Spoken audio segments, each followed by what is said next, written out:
ଆଜି ଆମେ ପଢିବା 12 ମାସର ନାମ ହେଲା।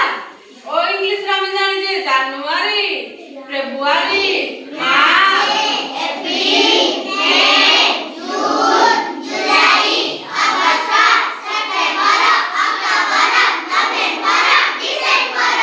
ହେଲୋ ଓଡିଆରେ ଆମେ ଆଜି ପଢିବା ହେଲା। ମୁଁ ଫାଷ୍ଟ କହୁଛି ତାପରେ ତମେ କହିବ। ବୈଶାଖ, ବୈଶାଖ, ଜ୍ୟେଷ୍ଠ, ଜ୍ୟେଷ୍ଠ, ଆଷାଢ, ଆଷାଢ, ଶ୍ରାବଣ, ଶ୍ରାବଣ, ଭାଦ୍ରବ, ଭାଦ୍ରବ, ଆଶ୍ୱିନ, ଆଶ୍ୱିନ, କାର୍ତ୍ତିକ, କାର୍ତ୍ତିକ, ମାର୍ଗଶିର, ମାର୍ଗଶିର, ପୌଷ, ପୌଷ, ମାଘ, ମାଘ, ଫାଲ୍ଗୁନ, ଫାଲ୍ଗୁନ, ଚୈତ୍ର, ଚୈତ୍ର ହେଲା। 12 ବିଷୟ ନା ଜାଣିଲେ ଆଜି 6 ଋତୁର ନାମ ଜାଣିବା।